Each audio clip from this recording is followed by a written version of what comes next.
요한계시록 6장.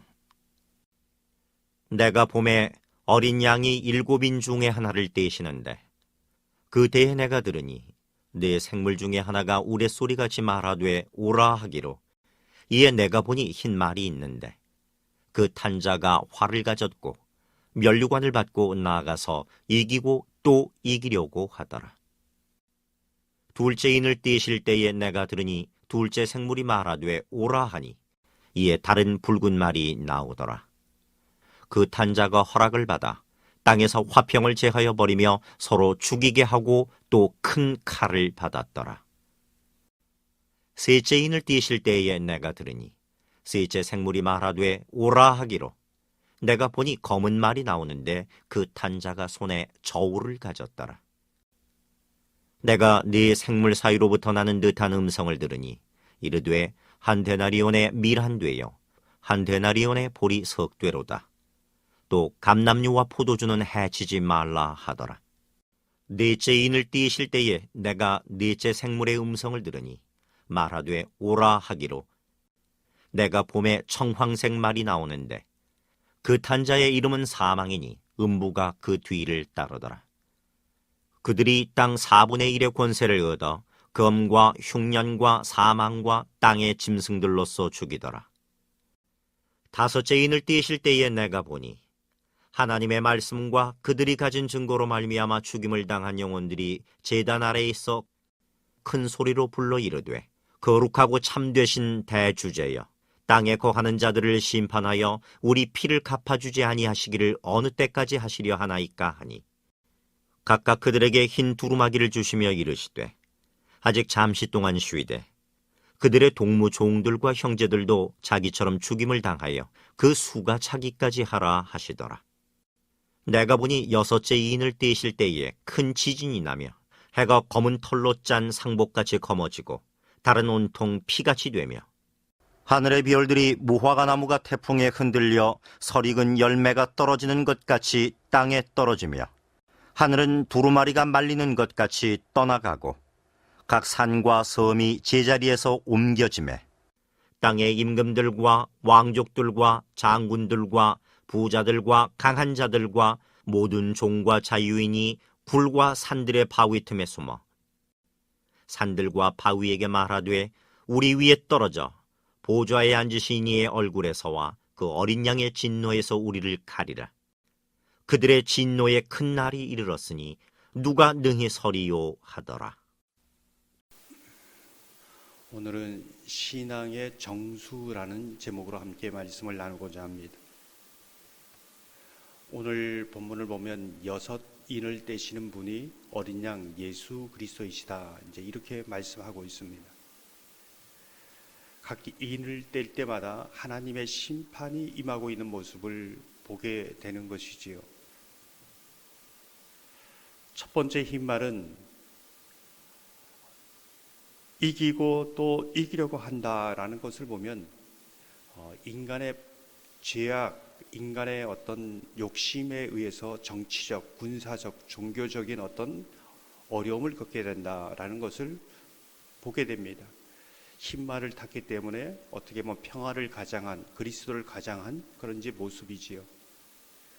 이후에 둘째, 셋째, 넷째, 또 그 이후에 인을 떼는 심판은 바로 이 첫째로 인한 여러 가지 어려움을 말해주고 있다, 이렇게 볼 수 있습니다. 전쟁과 분쟁, 또 기근, 살인, 죽음, 사망, 이런 일들이 이제 일어나는 것이죠. 우리가 주목해서 보게 되는 것은 다섯째 인을 떼자 순교하는 성도들의 모습을 보여주고 있습니다. 이것은 저와 여러분에게 무엇을 말해주고 있는가? 9절에 보면 이렇게 말씀합니다. 다섯째 인을 떼실 때에 내가 보니 하나님의 말씀과 그들이 가진 증거로 말미암아 죽임을 당한 영혼들이 제단 아래에 있어.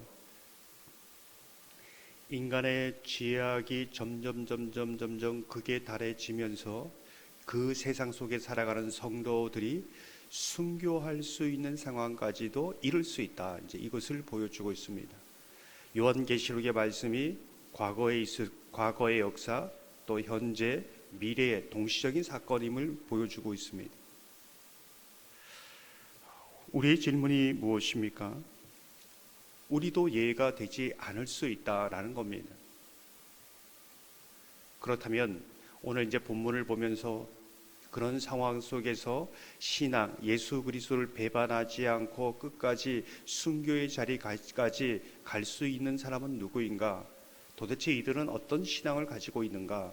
어떤 신앙을 가지고 있기에 이 자리까지 갔는가? 이제 이것을 질문하게 되는 것이죠.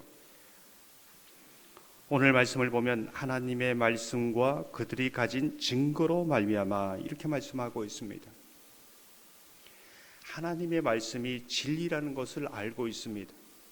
알고 있는데 그것을 온 전인격적으로 삶으로 그 증거를 가지고 있다는 것입니다. 정말 하나님의 말씀이 진리구나라는 것을 자기의 삶 속에 확실한 증거로 고백하는 사람이다. 이렇게 볼 수 있습니다. 이러한 고백을 통하여 그 진리를 위해서 생명을 내어놓을 수 있었다는 것이지요. 말씀대로 죽어도 말씀대로 살아날 것을 그들은 확실히 알았다는 겁니다. 그래서 죽음의 자리까지 나아가는 것이지요. 많은 믿음의 선진들이 이 길을 걸어갔습니다. 진리와 진리에 대한 내 믿음의 확증은 신앙의 정수 중의 정수다. 이렇게 이제 말씀하고 있는 것이지요. 가장 핵심적인 부분입니다.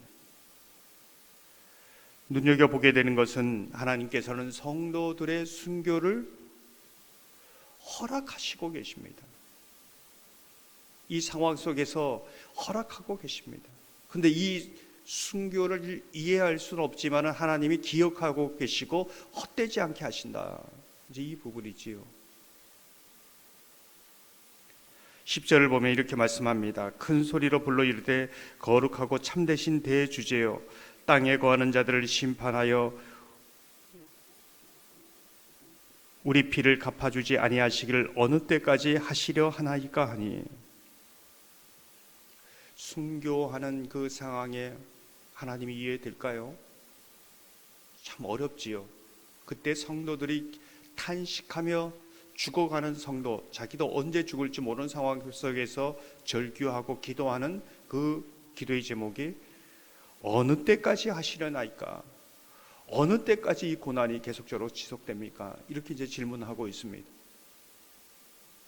이 질문 속에서 우리는 중요한 부분을 발견하게 됩니다. 어느 때까지? 어느 때까지?